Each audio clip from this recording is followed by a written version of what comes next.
Okay, inflation के बारे में बात करेंगे। इन्फ्लेशन क्या होता है? जो प्राइस का rise, general level of price का राइज होता है, rise in the general level of price of goods and services. ठीक है, प्राइस जैसे कोई 10 रुपये की है वो 11 की हो जाएगी, 12 की, 13 की, प्राइस का राइज होगा over a period of time in the economy. Deflation क्या होता है? प्राइस का डाउनफॉल होता है over the period of time.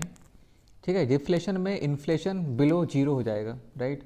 जैसे 10 से 12, 10 रुपये की कोई चीज़ 12 की हो गई तो इन्फ्लेशन रेट क्या होगा? Change upon initial into 100। Okay, 20%। 10 की है, 10 की रहे तो 0%। 10 से 8 में हो गए तो 20% का, -20 का इन्फ्लेशन हुआ, या फिर बोलें 20% का डिफ्लेशन हुआ। अब इन्फ्लेशनरी जो गैप है कैसे क्रिएट होता है, मतलब मार्केट, मतलब इकोनॉमी में इन्फ्लेशन कैसे आता है? मनी सप्लाई जब बढ़ती है, सबके पास मनी आ गई है बहुत सारी, तो प्राइस ऑटोमेटिकली सब, डिमांड ज़्यादा हो जाएगी सेम चीज़ की, तो उसका प्राइस बढ़ जाएगा। प्रोपेंसिटी ऑफ कंज्यूम, मतलब ज़्यादा डिमांड है लोगों के पास, ज़्यादा लोग कंज्यूम करना चाहते हैं तो बढ़ेगा। इन्वेस्टमेंट एक्सपेंडिचर, बहुत सारे इन्वेस्टमेंट एक्सपेंडिचर, फॉर एग्जांपल जैसे पीएम किसान योजना 6,000 रुपये पर महीने दे रहे हैं, और केजरीवाल हर महीने 1,000 रुपये देगा एक महीने में। इस तरह की योजनाएं जो इन्वेस्टमेंट की स्कीम, सरकार इन्वेस्टमेंट करती है डेवलपमेंट के लिए, तो बढ़ेगा या फिर इकोनॉमी में कोई इन्वेस्टमेंट किया जाए, कैसा भी, किसी तरह का भी हो, मतलब ओवरऑल इकोनॉमिक ग्रोथ कर रही है, इनकम बढ़ रही है तो बढ़ेगा।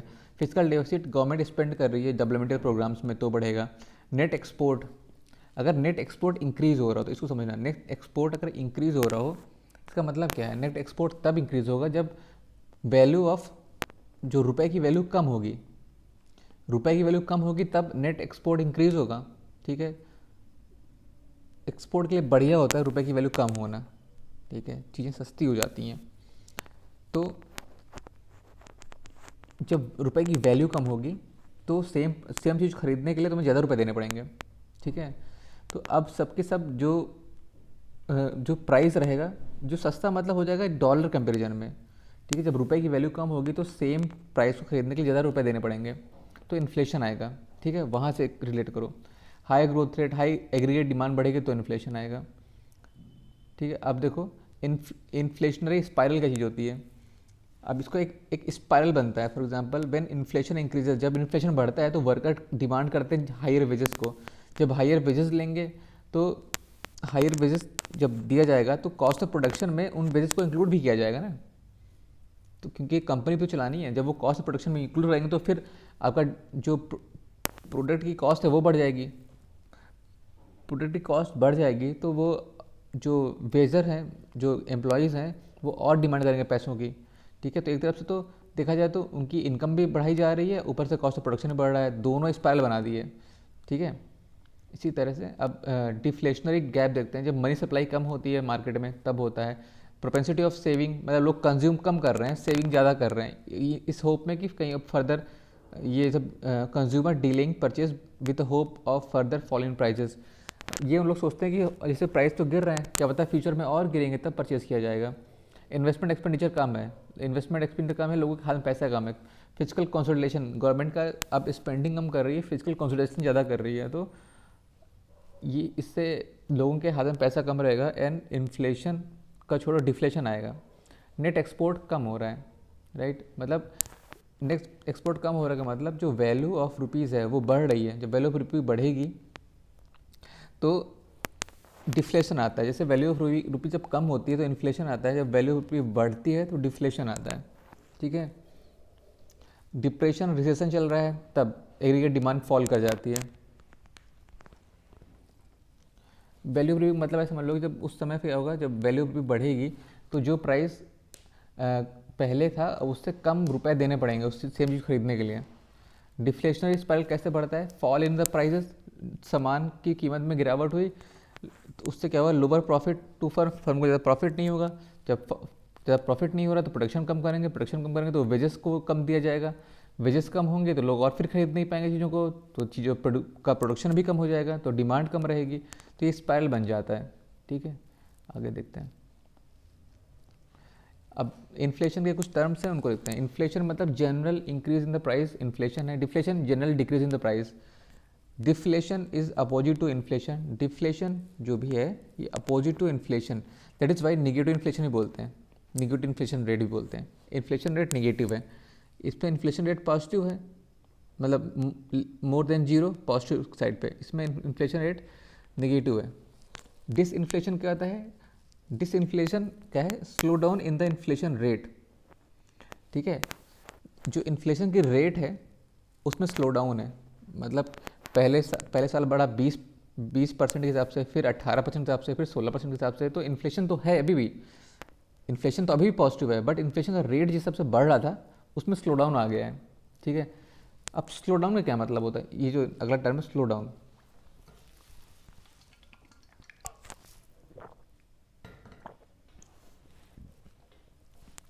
स्लो डाउन तब आता है जब इकोनॉमिक एक्टिविटीज़ में कमी आती है, ठीक है। फॉर एग्जांपल पहले साल जीडीपी 100 रुपये की थी, दूसरे साल 120 की हो गई, तो ग्रोथ रेट कितना है? 20% का। अगले साल 140 की होगी तो ग्रोथ रेट कितना है? 16.67% का, ठीक है। तो जीडीपी ग्रोथ रेट में गिरावट आ गई, ठीक है, means only decrease in GDP growth, GDP growth जो जीडीपी ग्रोथ रेट है उसमें गिरावट आई है, ठीक है। लेकिन इसका मतलब ये नहीं कि जीडीपी 100 से कम होगी, 90 हो गई, ऐसा नहीं है। जीडीपी तो बढ़ रही है, GDP is still increasing, but growth का जो रेट है उसमें गिरावट है, तो स्लो डाउन है। और इसमें से जीडीपी ग्रोथ इतना निगेटिव नहीं हुई है, बस स्लो डाउन में जीडीपी ग्रोथ रेट कम होता है, ठीक है। आगे बढ़ते हैं। रिसेशन, रिसेशन क्या होता है? जब कॉन्जिक्यूटिवली 2 क्वार्टर्स में निगेटिव ग्रोथ रेट आ जाए, negative growth rate in GDP in 2 consecutive quarters, ठीक है। जैसे मान लो पहले 100 रुपये की जीडीपी थी एक साल की, फिर 90 की आई तो -10%, फिर 81 के फिर -10%। तो जब 2 क्वार्टर्स में जीडीपी में फॉल हुआ तो इसको बोलेंगे रिसेशन, ठीक है। अभी याद रखो 2 क्वार्टर्स, 2 सक्सेसिव क्वार्टर्स में fall in the GDP rate negative में रहेगा तो उसे बोलेंगे GDP fall in the GDP rate, negative growth rate रहती है, निगेटिव ग्रोथ रेट रहती है जीडीपी की, ठीक है। तो रिसेशन में जीडीपी फॉल हो जाती है, जैसे देखो मान लो फॉल इन जीडीपी, ठीक है, समझ में आ रहा है। पहले जीडीपी 100 थी, फिर 90 हुई, फिर 81 हुई, तो 10% का फॉल है, जीडीपी की गिरावट हो रही है। तो अब ऐसा समझो, रिसेशन का मतलब क्या होता है? फॉल इन जीडीपी, 100 थी, 100 से 90 में हो गई, 90 से 81, जीडीपी में गिरावट आ रही है। और स्लो डाउन का मतलब क्या होता है कि fall in the growth rate, GDP growth rate में गिरावट आ रही है, मतलब कि अभी भी ओवरऑल जीडीपी तो ग्रोथ हो रही है, बस वो ग्रोथ का रेट कम हो रहा है, ठीक है। अब रिसेशन इंडिया में अभी फ़िलहाल में आया है, RBI said that India has entered into technical recession, ठीक है। तो जीडीपी में ग्रोथ रेट में गिरावट आई है, RBI ने कहा है during corona.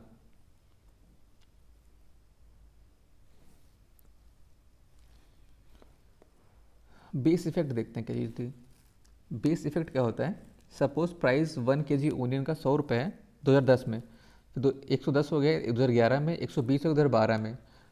So as such their price is increasing at the rate of 10 रुपये पर ईयर।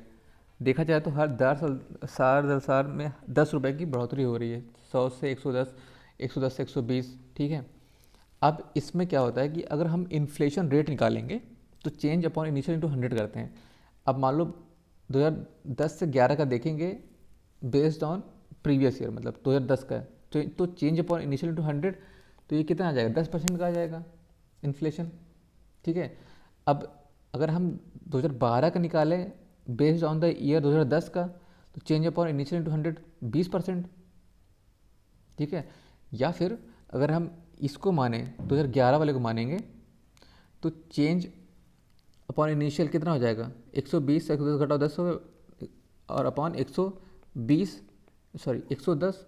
इंटू 100 तो हो जाएगा 9.09%, ठीक है। तो देख लो इन्फ्लेशन का रेट बदल जाता है जैसे कि बेस ईयर बदलता है। Thus the choice of base denominator could make the inflation look too high or too low even if the price rise has been same as the same. अब देखो साल साल इसमें 10-10 रुपये केवल इंक्रीज़ हो रहा है ईयर बाई ईयर, राइट। 10 रुपये से 2010 से 11 में, और 10 ही रुपये 2011 से 12 में हुआ। लेकिन जो इन्फ्लेशन का रेट है कभी कभी टू हाई भी लग सकता है और टू लो भी लग सकता है, डिपेंड करता है कि हमारा बेस ईयर क्या है, डिनोमिनेशन में क्या है। इसी को बेस इफेक्ट बोलते हैं। बेस इफेक्ट का मतलब क्या होता है? इट इज़ द इम्पैक्ट, ये इम्पैक्ट है of the price level of the previous year, right, base year, on the calculation of the inflation rate. ये है बेस ईयर, बेस इफेक्ट बोलते हैं इसे।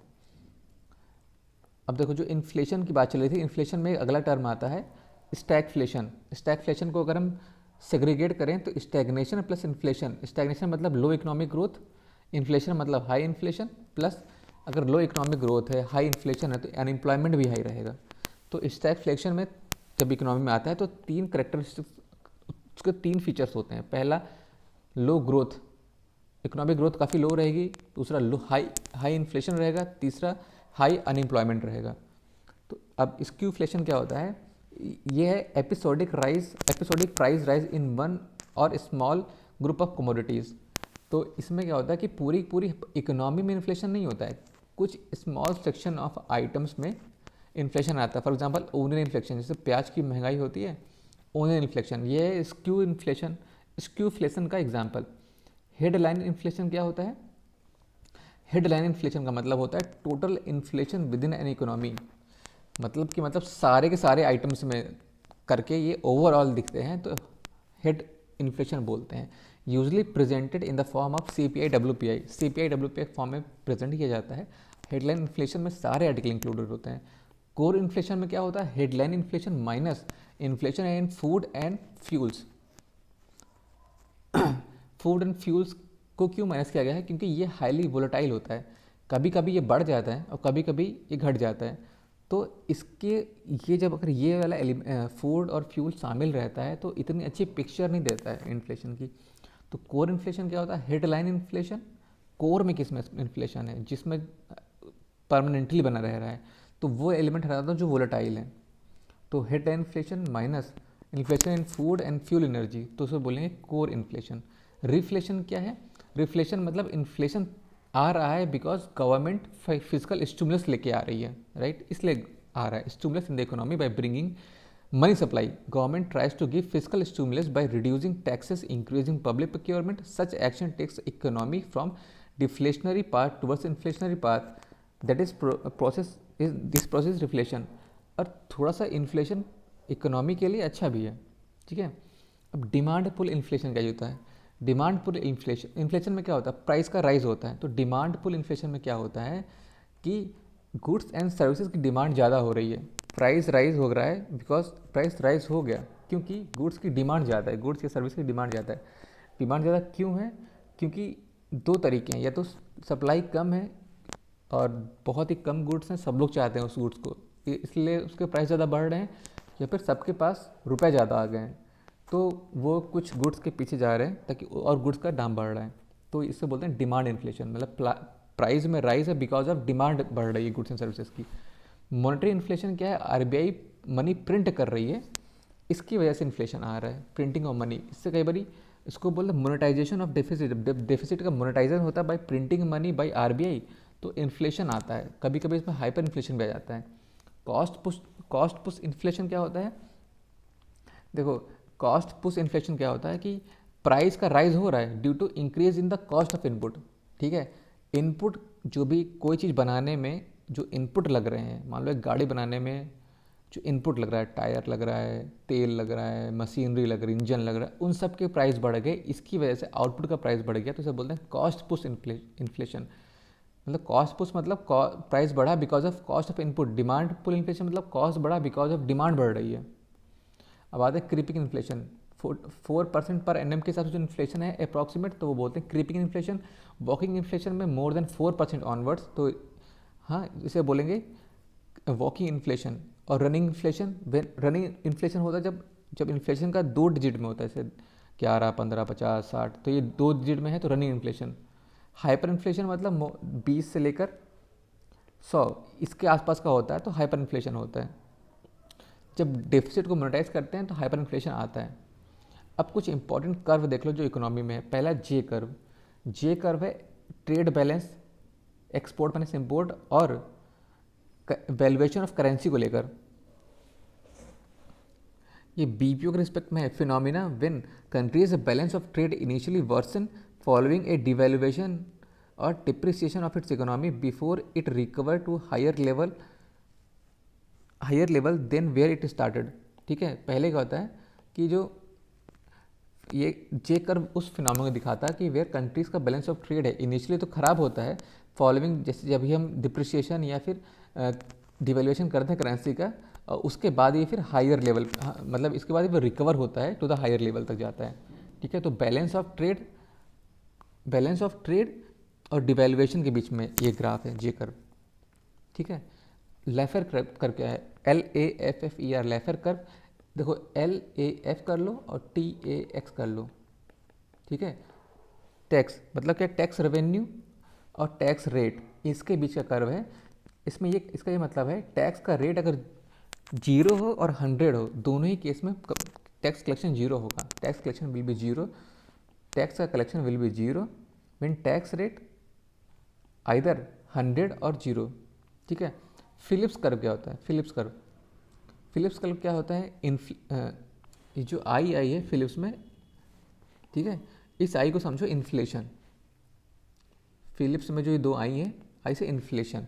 ठीक है, इन्फ्लेशन और अनएम्प्लॉयमेंट का कर्व है ये। ठीक है, इन्फ्लेशन और अनएम्प्लॉयमेंट में क्या है, ये इन्वर्सली प्रोपोर्शनल है। जैसे जैसे इन्फ्लेशन बढ़ रहा है अनएम्प्लॉयमेंट भी बढ़ रहा है, सॉरी, जैसे जैसे इन्फ्लेशन बढ़ रहा है अनएम्प्लॉयमेंट घट रहा है, तभी तो इन्वर्सली प्रोपोर्शनल है।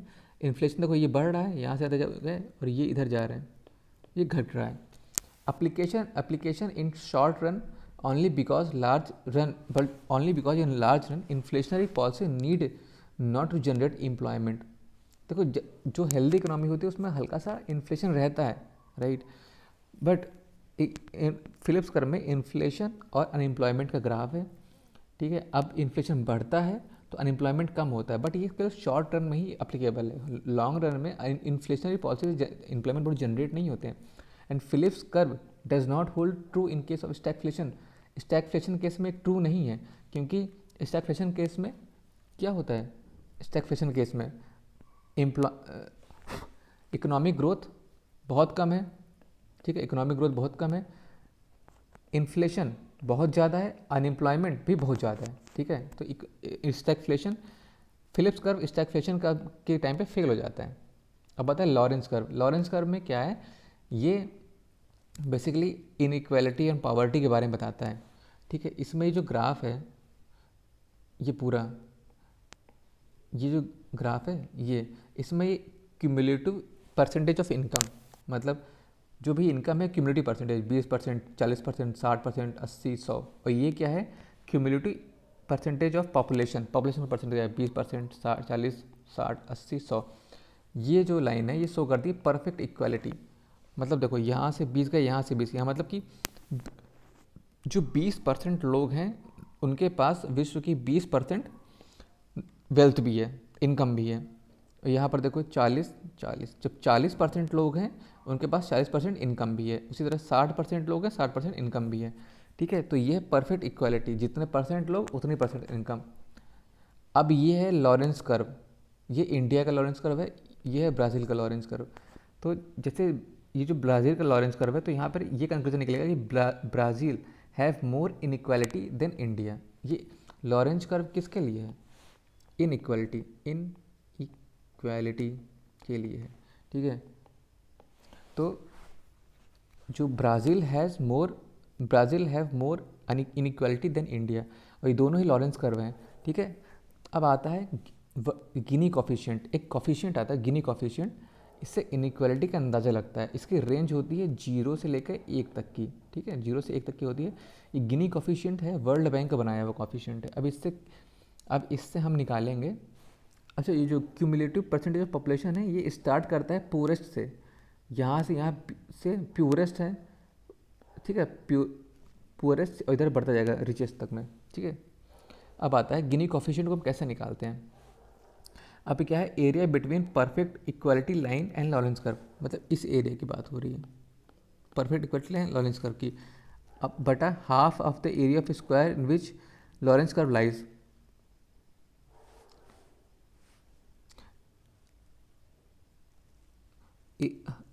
एरिया ऑफ हाफ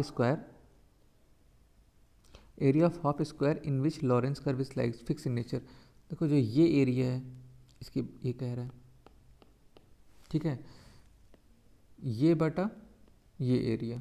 ठीक है, तो ये इसमें रेंज कैसे हो जाएगी, अगर ये जो लॉरेंस कर्व यहाँ पर है इंडिया का, अगर ये ऐसे होता तो यहाँ पे एरिया 0 होता बटा, और ये पूरा एरिया, तो ये पूरे एरिया लिख दो, तो कितना आता है इसका आंसर 0।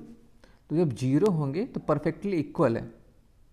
और जब मान लो लॉरेंज कर्व ऐसे कुछ होता, और तो इसका एरिया कितना, इतना जाएगा, और नीचे वाले का एरिया भी इतना जाएगा, तो अगर डिवाइड करेंगे इतने बाई इतने का तो कितना आ जाएगा, एक, मतलब परफेक्ट इनइक्वालिटी।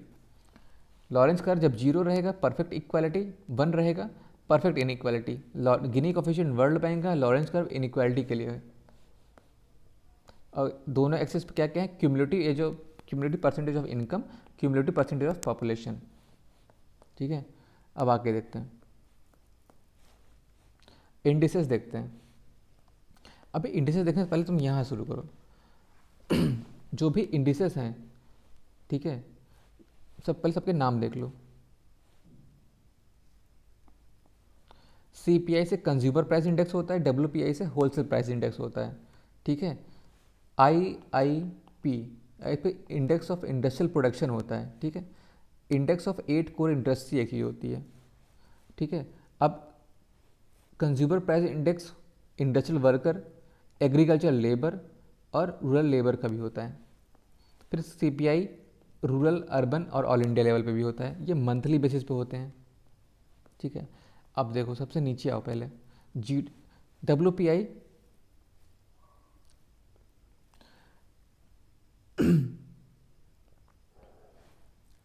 देखो WPI है बेस ईयर 2011-12, 2011 होता है। ठीक है, index of air core industries 2011, ये WPI और index of air core industries अंदर DPIIT, ministry of commerce and industry, ये केवल गुड्स लेते हैं, गुड्स के बारे में बातें करते हैं। ठीक है, ओनली गुड्स, नो सर्विस, ये important point, WPI is only goods no service, important point है, इससे क्वेश्चन आ चुका है। WPI में ओनली गुड्स नो सर्विस।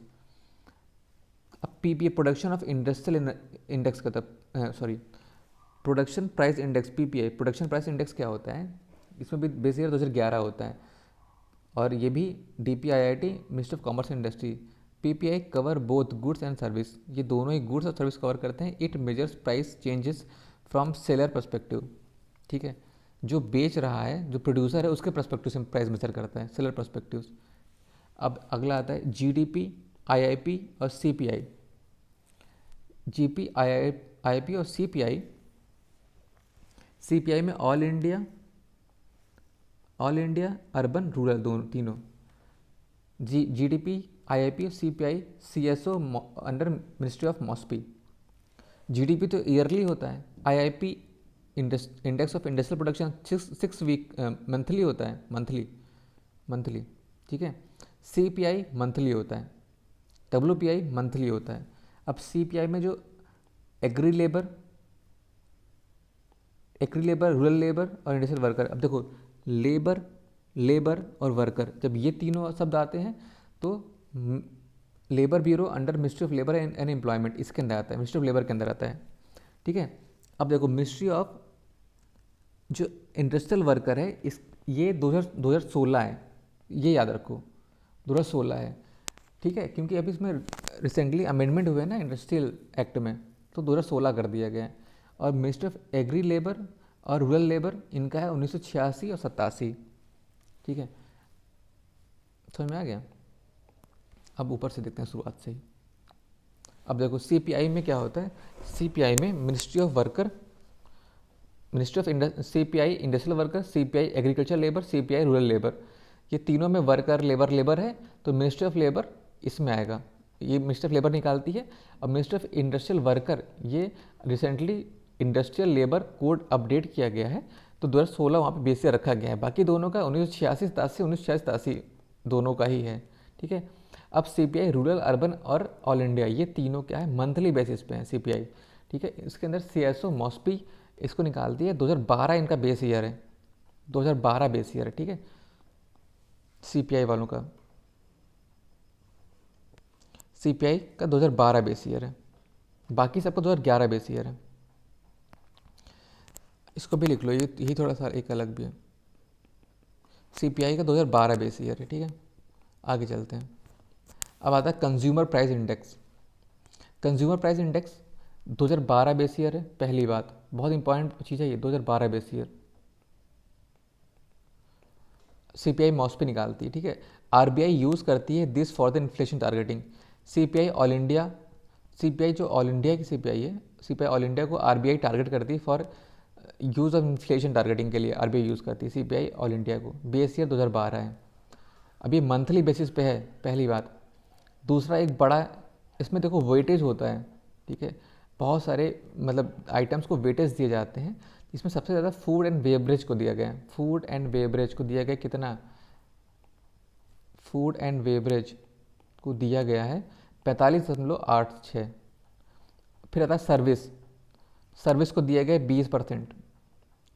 फिर देखो फूड एंड बेवरेज, फूड भी है और बेवरेज भी है 45%, सर्विस का है 20%, ठीक है। और हाउसिंग का है 10%, फ्यूल सबसे कम है 6%। कि याद रखो, कहीं भी तुम्हें कह सकता है कि फ्यूल का 15% है, 50% है, मानो नहीं 6%, केवल और केवल 6% फ्यूल का है सीपीआई में। अब इसमें एक अच्छी बात क्या है, मतलब एक याद रखने वाली क्या है कि जो सीपीआई है कवर करता है दोनों को, गुड्स को भी सर्विस को भी। सीपीआई गुड्स भी कवर करता है, सर्विस कवर करता है। फॉर इंडिविजुअल सीपीआई देखो, अर्बन और रूरल की सीपीआई अलग अलग हो जाती है, वेट भी डिफरेंटली असाइंड हो सकते हैं, रूरल की, अर्बन की, ऑल इंडिया की, सबके अलग हो सकते हैं। हेडलाइन इन्फ्लेशन का मतलब क्या होता है, कंसीडर ऑल आइटम। जब हेडलाइन निकालते हो सारे सारे आइटम कंसिडर करते हैं।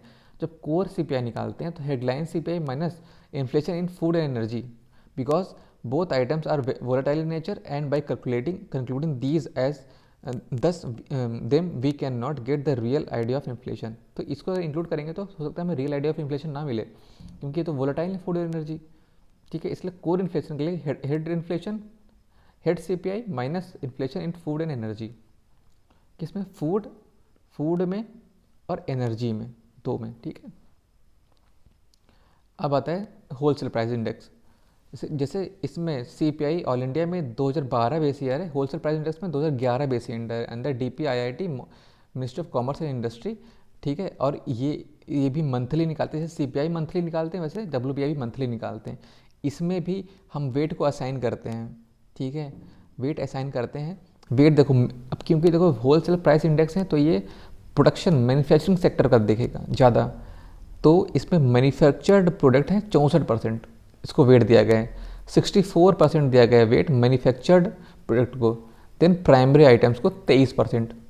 मैन्युफैक्चर प्रोडक्ट में क्या क्या आता है, processed food, edible oil, paper product, chemical, plastic, cement, metal products, transport equipment, etc. Primary articles में क्या आता है, unprocessed food articles, egg, meat, fishes, oil seed, crude petroleum, minerals, ये सब आते हैं प्राइमरी प्रोडक्ट्स में। And fuel and power, fuel and power में क्या आता है, high speed diesel, petrol, LPG.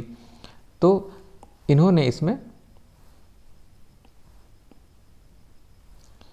64% दिया है मैन्युफैक्चर प्रोडक्ट को, 23% दिया है प्राइमरी आर्टिकल को, और 13% दिया है फ्यूल एंड पावर को। कवर करते हैं केवल गुड्स। डब्ल्यूपीआई केवल गुड्स देखता है, गुड्स, सर्विसेज नहीं देखता है। ये आ चुका है यूपीएससी में। डब्ल्यूपीआई केवल गुड्स देखता है, सर्विस नहीं देखता है, और ट्रेंड जिगजैग रहा है और निगेटिव भी जा चुका है। अब देखो एक क्वेश्चन देखो प्रीलिम्स जो आ चुका है, consider the following statement, the weightage of food in CPI is higher than WPI. अब देखो फूड्स में, इसमें देखो फूड वैसे 45% है, और इसमें फूड प्राइमरी आर्टिकल्स में हो सकता है 23%, तो फूड का तो वैसे भी ज़्यादा ही है, ठीक है। WPI does not capture change in the price of service which CPI does. देखो डब्ल्यूपीआई में तो केवल फूड, केवल गुड्स की बातें होती हैं, ठीक है, और सीपीआई में गुड्स और सर्विस दोनों की बातें होती हैं, ये सही है। अब आता है RBI has now adopted WPI as its key measure of the inflation deciding. ये तो 100% गलत है, तो क्योंकि देखो यहाँ पे क्या लिखा हुआ है, CPI all India, RBI use this for inflation targeting, तो ये तो गलत हो गया, ठीक है। अब आगे थे, अब इसमें जो एक ये है इंडेक्स ऑफ इंडस्ट्रियल प्रोडक्शन, ये क्या चीज़ होता है, what is IIP data, index of industrial production data, और IIP as it commonly called is an index that track manufacturing activities. ये मैन्युफैक्चरिंग एक्टिविटी देखता है in different sectors of the economy, ठीक है। अंडर ये भी सीएसओ मॉस्पी के अंदर आता है, ठीक है, सीएसओ मॉस्पी। जैसे कि जीडीपी आता है, जैसे जीडीपी आता है ना सीएसओ मॉस्पी, वैसे आईआईपी आता है, वैसे सीपीआई ऑल ये आता है रूरल अर्बन, ठीक है। ये सारे के सारे सीएसओ मॉस्पी पे आते हैं, जीडीपी ईयरली, आईआईपी मंथली और सीपीआई भी मंथली।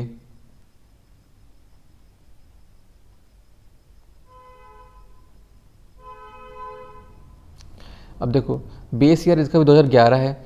अब इसमें भी इंडस्ट्रियल प्रोडक्शन, तो इसमें भी ऑब्वियसली मैन्युफैक्चरिंग सेक्टर से ज़्यादा मिलेगा 77%, देन माइनिंग को, देन इलेक्ट्रिसिटी को। जिग जैग ट्रेंड है, नेगेटिव में रहा है ड्यूरिंग सब प्राइम क्राइसिस।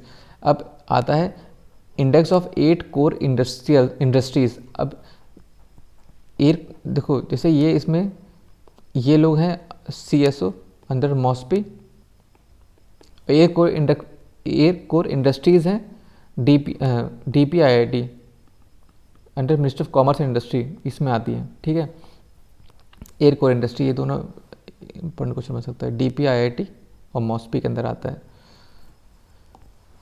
और IIP आता है CSO मॉस्पी के अंदर आता है। अब 8 कोर इंडस्ट्री में इसमें कैसे याद रखोगे, C³ फ्रेंस, C³ FRENS फ्रेंस, C से कोल, क्रूड, सीमेंट, देन F से फर्टिलाइजर, R से रिफाइनरी, E से इलेक्ट्रिसिटी। ठीक है,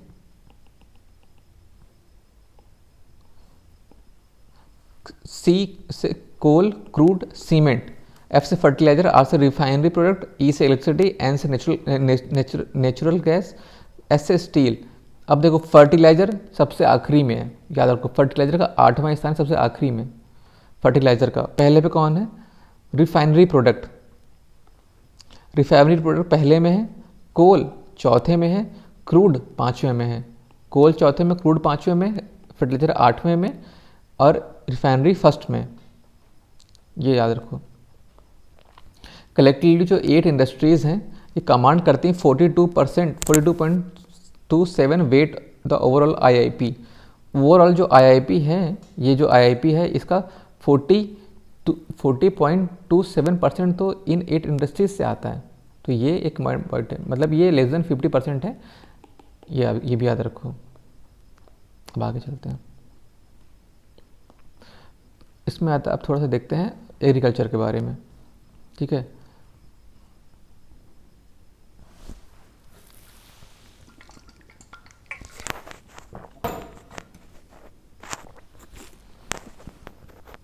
ये सब तो वही सब पुराना है, कुछ नया नहीं है। यहाँ से food corporation of India. Food corporation of India एक स्टैट्यूटरी बॉडी है under food corporation of India act 1964 under ministry of consumer affair. वैसे भी ये सब क्या दाल तेल ये सब दाल गेहूँ चावल सब करता है, तो ये कंज्यूमर अफेयर के अंदर आते हैं। ठीक है,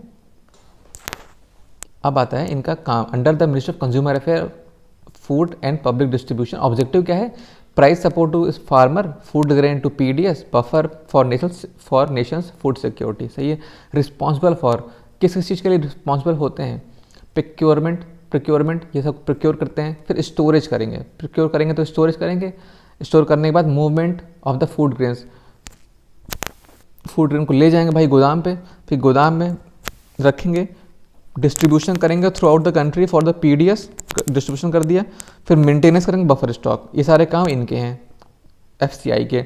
FCI प्रोक्योर करता है MSP। सही है, ओपन एंडेड बेसिस, मतलब accepting all the grain sold by the farmer. ऐसा मतलब वो मना नहीं कर सकते कि आप फार्मर है, अब हम 50 किलो ही करना था हमें, हम अब इससे आगे नहीं करें, ऐसे नहीं कर सकते। जितने भी आपका वो फार्मर्स लेके आएंगे गेहूँ चावल, वो सब आपको करना पड़ेगा प्रोक्योरमेंट। ठीक है, तो इसे बोलते हैं open ended basis. Procurement also done by state agencies, private mill on behalf of FCI। FCI अपने बिहाफ में किसी से भी कह सकता है करवाने को, जैसे स्टेट गवर्नमेंट एजेंसी भी प्रोक्योर कर सकती हैं, प्राइवेट मिल्स भी कर सकते हैं। Food grains are also disposed by FCI and food grains जो है are also disposed by FCI and state government through OMSS, open market sale scheme. जो फूड ग्रेन है ये डिस्पोज इनके थ्रू भी की जाती हैं by FCI and state government through open market sale scheme. ये क्या होता है, that is selling food grain specially during lean season. ये जैसे क्या कि जब प्राइस की कमी हो रही है और इन्फ्लेशन खूब तगड़ा हो रहा है, फूड इन्फ्लेशन, तब ये ओपन मार्केट सेल्स स्कीम करके वो प्राइस को स्टेबलाइज करने का काम करते हैं। ठीक है, surplus grain are stored with government agencies like FCI, centre and state warehousing corporation. ये सब सरप्लस ग्रेन यहाँ स्टोर किया जाता है। अब कुछ प्राइजेस देखो, इकोनॉमिक कॉस्ट ऑफ FCI क्या चीज़ है, इकोनॉमिक कॉस्ट क्या चीज़ है। एक तो पहली बात तो FCI की इकोनॉमिक कॉस्ट क्या है, एक तो MSP देता है FCI, एक तो वो हो गई। फिर प्रोक्योरमेंट इंसिडेंस, जब वो प्रोक्योर करता है मतलब लेबर के थ्रू बोरे वोरे चढ़वाएगा, फिर ट्रांसपोर्ट करेगा उस पूरे गेहूं को, फिर अपने गोडाउन में रखेगा, वो सब चीज़ें। प्लस डिस्ट्रीब्यूशन कॉस्ट, फिर वो फ्लाइट से फिर मूव करवाएगा डिफरेंट डिफरेंट स्टेट्स में, फिर वहाँ के शॉप्स में देगा, मतलब वहाँ के उनके अपने स्टेट के स्टोर्स में देगा, स्टोरेज में देगा, ठीक है। अब आता है सेंट्रल इशू प्राइस। ये क्या है, एट दिस प्राइस स्टेट खरीदता है FCI से। सेंट्रल इशू प्राइस क्या है, इस प्राइस से स्टेट खरीद लेता है। तो ऑपरेशनल कॉस्ट क्या है, जिससे वो ऑपरेशन कर रहा है। पहले बात तो जितनी उसकी कॉस्ट आई, इकोनॉमिक कॉस्ट जो आई, माइनस जो सेंट्रल इशू प्राइस जो स्टेट ने उसको खरीदा, उसका जो गैप है वही तो उसकी ऑपरेशन कॉस्ट आई। मान लो MSP कितनी है, MSP कितनी है 100 रुपये मान लो, फिर उसको MSP प्रोक्योर करने में उसको लेबर, ट्रांसपोर्टेशन, गोडाउन, फिर वहाँ डिस्ट्रीब्यूशन मिला के 25 रुपये और लग गए, तो 125 उसकी आ गई इकोनॉमिक कॉस्ट, ठीक है। अब स्टेट ने मान लो, स्टेट को उन्होंने दिया 90 रुपये का, मान लो 90 का दिया, 90 का दिया, तो सेंट्रल इशू प्राइस 90 रुपये हो गया, तो ऑपरेशन कॉस्ट कितनी हो गई, 125 माइनस 90 इक्वल टू कितना हो जाएगा ये 35 रुपये। 35 रुपये ऑपरेशनल कॉस्ट हो गई, और वही 35 रुपये फूड सब्सिडी जो सेंट्रल गवर्नमेंट देती है, ठीक है। तो इकोनॉमिक कॉस्ट ऑफ FCI और सेंट्रल इशू प्राइस CIP, ये जो प्राइस होता है स्टेट गवर्नमेंट FCI को देती है, इस प्राइस पर खरीदती है।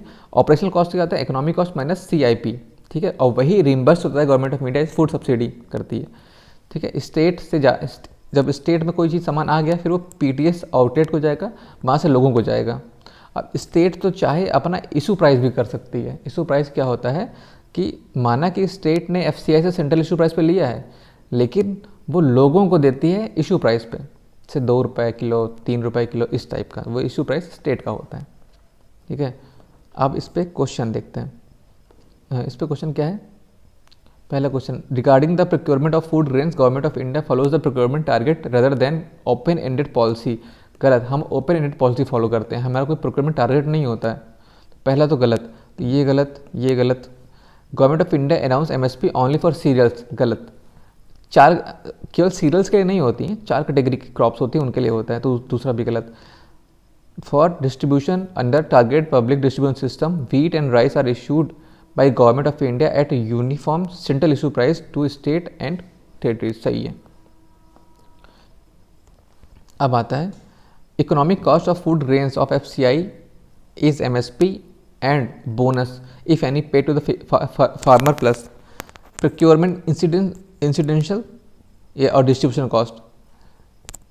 इकोनॉमिक कॉस्ट में क्या क्या आता है, MSP आता है, और प्रोक्योरमेंट MSP आएगा, प्रोक्योरमेंट इंसिडेंट्स होता है, इंसिडेंटल प्रोक्योरमेंट इंसिडेंटल्स होता है, जिसमें लेबर, ट्रांसपोर्टेशन, गोडाउन आता है, और डिस्ट्रीब्यूशन कॉस्ट भी आती है, जैसे फ्राइट और स्टोरेज के, ठीक है। अब आगे आते हैं MSP को कि कॉस्ट को रिकमेंड कौन करता है, CACP, एक ये स्टैट्यूटरी पैनल है अंडर मिनिस्ट्री ऑफ एग्रीकल्चर, ठीक है। स्टैट्यूटरी पैनल है मिनिस्ट्री ऑफ एग्रीकल्चर, ये रिकमेंड करते हैं MSP को, और FRP को for sugar cane, FRP for sugar cane और MSP को करते हैं। और बाद में cabinet committee of economic affair जो जिसको PM चेयर करते हैं, वो अनाउंस करती है MSP, ठीक है। A2 क्या है, एक्चुअल कॉस्ट है, कंप्यूटेशन कैसे होता है CACP से।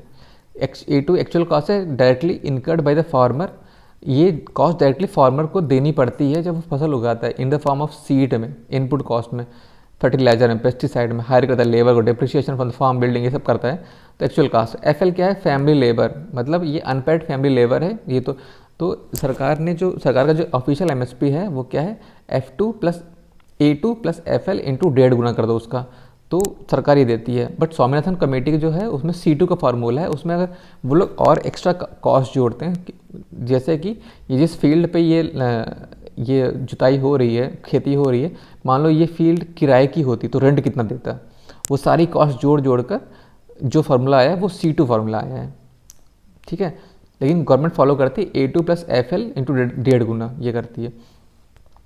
CSCP एक स्टैचुटरी बॉडी है, ठीक है। CSCP एक स्टैचुटरी बॉडी है। अब इसमें under ministry of agriculture and farmer welfare recommend करती हैं MSP फॉर 23 कमोडिटीज़ के लिए, जिसमें 7 सीरियल्स हैं, 7 ऑयल सीड्स हैं, 5 पल्सेस हैं, 4 कमर्शियल क्रॉप्स हैं। तो यहाँ पर ये जो लिखा था ना कि ओनली गवर्नमेंट ऑफ इंडिया, क्या हो गया, हाँ, जिसमें लिखा था ना गवर्नमेंट ऑफ इंडिया अनाउंस करती है MSP ओनली फॉर सीरियल्स, ये गलत है। अनाउंस करती है CSP 7 सीरियल्स के लिए, 7 ऑयल सीड्स के लिए, 4 पल्सेस के लिए, 4 कमर्शियल क्रॉप्स के लिए, ठीक है। अब देखो 23 क्रॉप्स के लिए होता है तो 7 7 14 14 14 5 19 19 4 23, इसमें शुगर केन भी है और जूट भी है।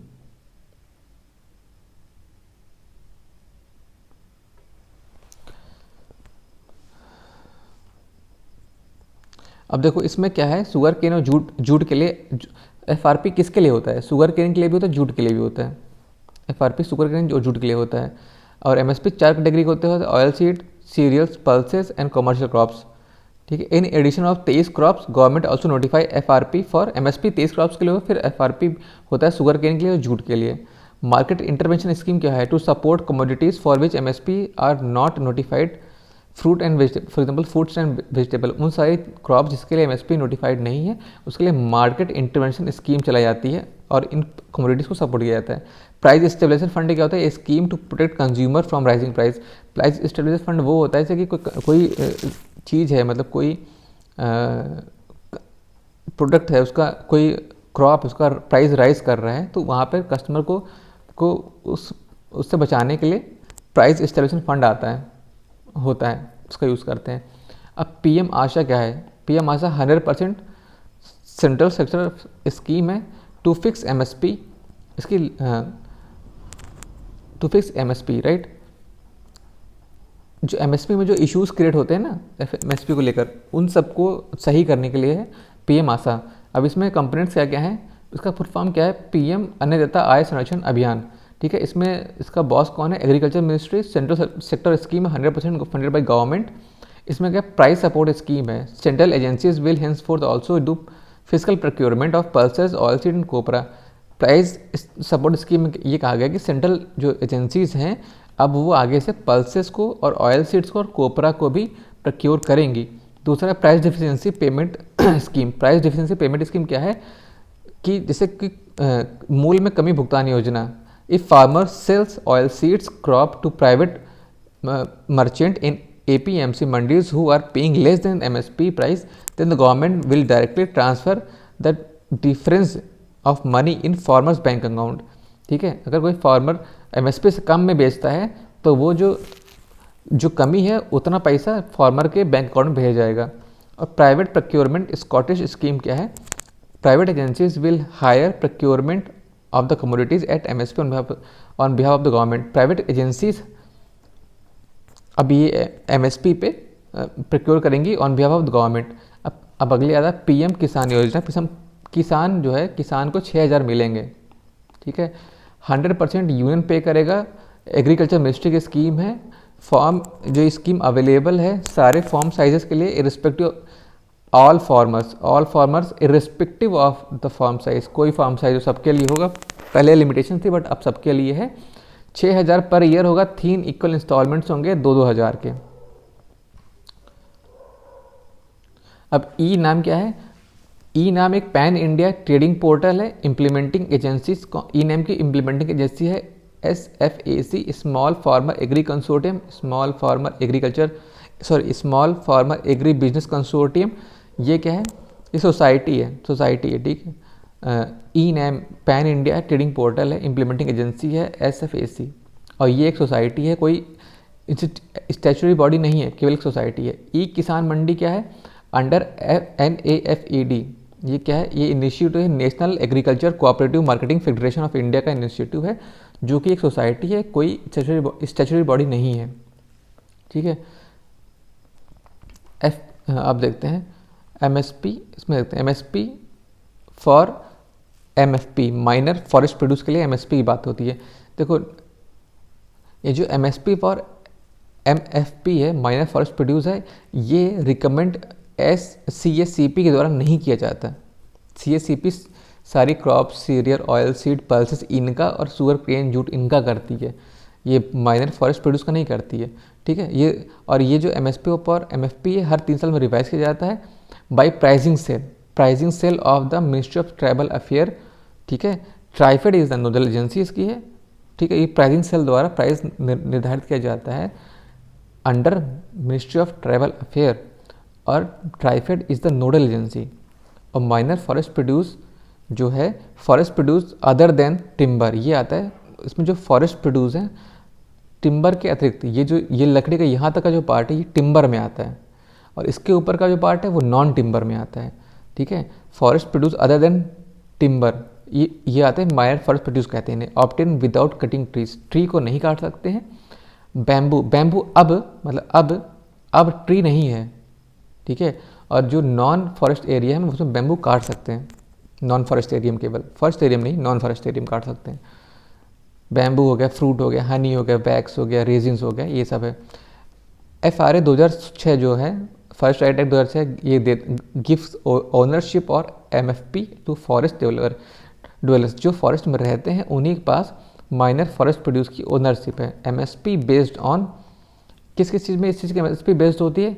Cost of cleaning, primary processing, packaging and transportation cost, और भी 2 एक्स्ट्रा कॉस्ट होंगे, इन सबको मिला हम लोग के MFP फॉर MFP मतलब market forest, minor forest produce की MSP तय होती है। फॉर मार्केटिंग के लिए क्या है योजना है? वन धन विकास कार्यक्रम, ये मार्केटिंग के लिए योजना है। FPO, a type of PO where member is farmer, ठीक है। ये फार्मर प्रोड्यूसर ऑर्गेनाइजेशन है, ये एक तरह का प्रोड्यूसर ऑर्गेनाइजेशन है जहाँ पर फार्मर्स मेंबर होते हैं। प्रोड्यूसर ऑर्गेनाइजेशन एक लीगल एंटिटी है फॉर्म्ड बाय प्राइमरी प्रोड्यूसर्स, ठीक है। और today more than 5000 primary producers हैं। 85% are small and marginal farmers, out of which 45% have covered under institutional credit. FPO में भी केवल 85% तो स्मॉल एंड मार्जिनल फार्मर्स है, उसमें 45% केवल 45% ही कवर्ड है अंदर इंस्टीट्यूशनल क्रेडिट में। Formation and promotion of FPOs from another 10,000 FPOs between 2019 से 2024 इम्प्लीमेंटेशन एजेंसी है। देखो जो FPOs हैं उनका जो फॉर्मेशन है, जो प्रमोशन है, इसकी इम्प्लीमेंटेशन एजेंसी है SFAC, NABARD, national cooperation development council, ये सब हैं। देखो SFAC under ministry of agriculture, small farmer agri business consortium, ये सोसाइटी है। नाबार्ड एक स्टैचुटरी बॉडी है, और NDCD एक कोऑपरेटिव डेवलपमेंट काउंसिल है, ये भी नॉन स्टैचुटरी बॉडी है। अब आता है इसमें एग्री कमोडिटी ट्रेडिंग, ठीक है। अब देखो एग्रीडेक्स जो है कंट्री का पहला फ्यूचर इंडेक्स है, on NCDEX agriculture commodity exchange, regulator SEBI ही रहेगा। बीम क्या है? Agriculture commodity spot trading platform है, agriculture commodity spot trading platform है, इसको बीम बोलते हैं। बीम का फुल फॉर्म क्या है? BSE ई एग्रीकल्चर मार्केट लिमिटेड, ठीक है। अब देखो बीम में BSE ई एग्रीकल्चर मार्केट लिमिटेड में इनिशिएटिव ऑफ BSE है ये beam. It is an electronic spot platform, एक स्पॉट प्लेटफॉर्म है, मतलब ऑन द स्पॉट ही आपको ट्रेडिंग करनी होती है। For agriculture commodity it enables farmers of one state to reach out market of another state and auction their produce, ठीक है। अब देखो ओवर द काउंटर ट्रेड क्या होता है? Trade that occur directly between buyer and seller, इसको बोलते हैं ओवर द काउंटर ट्रेड्स। जो ट्रेड बायर और सेलर के बीच में ही होती है, कोई मीडिएटर नहीं होता, उसे बोलते हैं। अब एक स्टॉक एक्सचेंज में क्या होता है कि शेयर्स की लेन देनी होती है, ठीक है। और कमोडिटी एक्सचेंज में क्या होता है? कमोडिटीज़ लाइक गोल्ड, कॉटन, इन सब की एक्सचेंज होता है। अब डेरिवेटिव्स क्या होता है? Derivatives in instrument whose value is derived from the value of one और मोर अंडरलाइंग एसेट्स, ठीक है। ये कमोडिटी भी हो सकता है, कोई प्रीशियस मेटल, करेंसी, बॉन्ड, कुछ भी हो सकता है, किसी पे भी बेस्ड हो सकती है। एग्जाम्पल क्या है? Futures and sorry forwards and futures, options and swaps, ये सब है डेरिवेटिव के एग्जांपल्स।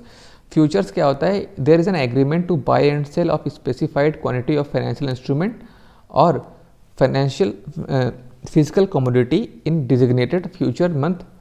मतलब आज हमने तय कर लिया है कि फ्यूचर में एक डेफिनेट प्राइस में कमोडिटी का बाई एंड सेलिंग होगी, राइट। स्पॉट मार्केट क्या होता है, financial instrument are exchange for immediate delivery such as commodities, currency and security, on the spot buying and selling होगी। एनिमल हस्बेंड्री में अब देखते हैं, animal husbandry infrastructure development fund है ये, टू क्रिएट प्रोसेसिंग इंफ्रास्ट्रक्चर। पहले बताएं, एक प्रोसेसिंग इंफ्रास्ट्रक्चर की क्रिएशन की बात हो रही है जिसके लिए animal husbandry infrastructure development fund की स्थापना की गई है। अब प्रोसेसिंग इंफ्रास्ट्रक्चर किसके लिए चाहिए, for dairy, meat, animal feed, इन सब के लिए चाहिए।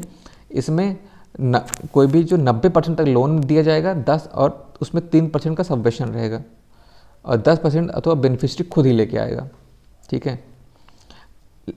लार्जेस्ट, इंडिया के पास लार्जेस्ट लाइव स्टॉक है अभी भी, ठीक है। लाइव स्टॉक का सेंसस पहली बार हुआ था 1919 में और हर 5 साल में किया जाता है। और कौन करता है, department of animal and dairy husbandry.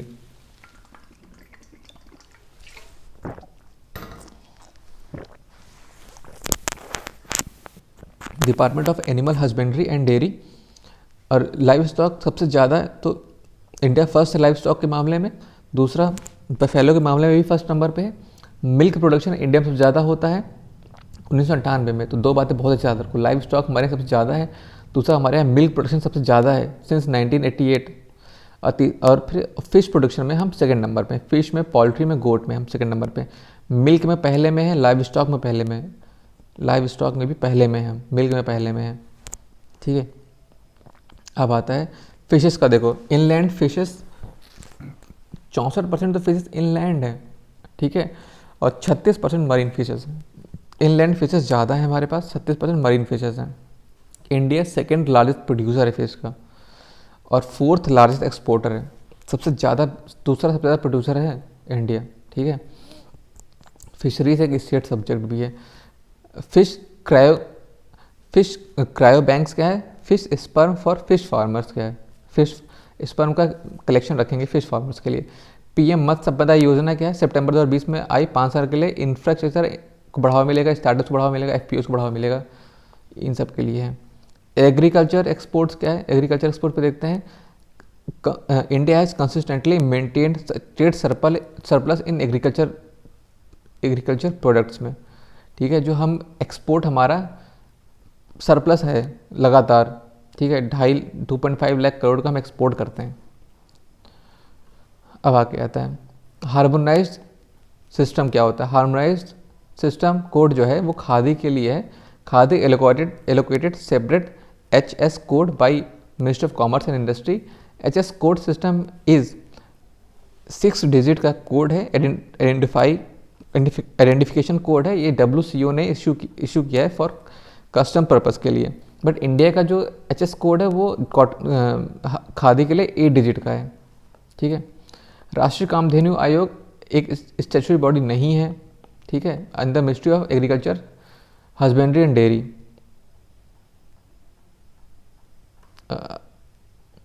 Ministry of fishery, animal husbandry and dairy. Purpose का है develop animal husbandry on scientific lines, improve breed and stop slaughter of cows. ये सब तो इनके पर्पस हैं। कॉटन का क्या है कि हम सेकेंड लार्जेस्ट प्रोड्यूसर हैं, जो हमारे पास सबसे ज़्यादा भी है लार्जेस्ट एरिया, बट ईल्ड हमारी कम है, इसलिए हम सेकेंड लार्जेस्ट प्रोड्यूसर हैं। हमारे पास एरिया सबसे ज़्यादा है, सबसे ज़्यादा एरिया हमारे पास है, बट हम सेकेंड लार्जेस्ट प्रोड्यूसर हैं। और जिप्सम करके कुछ भी है, समझ लो कॉटन के बारे में बातें कर रहा हूँ। Only countries to grow all 4 species. Gypsum करके कुछ भी आएगा वो कॉटन के बारे में। एरिया सबसे ज़्यादा हमारा महाराष्ट्र में है, सबसे ज़्यादा एरिया महाराष्ट्र में है, और प्रोडक्शन के लिए गुजरात सबसे ज़्यादा है। KVIC क्या है, KVIC एक statutory body under ministry of MSME। और खादी क्या होता है, khadi means hand spun hand woven cloth. Hand spun hand, जो भी हैंड 2 बार लिखा है ना, ये होगा तभी खादी है। खादी को सेपरेट HS कोड भी मिला हुआ है 8 डिजिट का, ठीक है। अब आता है राइस पे। Rice India second largest producer है और लार्जेस्ट एक्सपोर्टर है, दूसरा सबसे बड़ा प्रोड्यूसर है, और लार्जेस्ट एक्सपोर्टर है। ये लार्जेस्ट एक्सपोर्टर पे क्वेश्चन आ भी चुका है, ठीक है। सेकेंड लार्जेस्ट एक्सपोर्टर चाइना है। एपेडा क्या है? एपेडा एक स्टैचुटरी बॉडी है, ठीक है। एपेडा एक स्टैचुटरी बॉडी है under ministry of commerce and industry, ठीक है। एपेडा एक स्टैचुटरी बॉडी है under ministry of commerce and industry. इसका फुल फॉर्म क्या है? Agricultural and processed food export promotion development authority. तो एक तरह से फूड एक्सपोर्ट प्रमोशन के लिए ये काम करती है। एपेडा एक स्टैट्यूटरी बॉडी है under ministry of commerce and industry, ठीक है।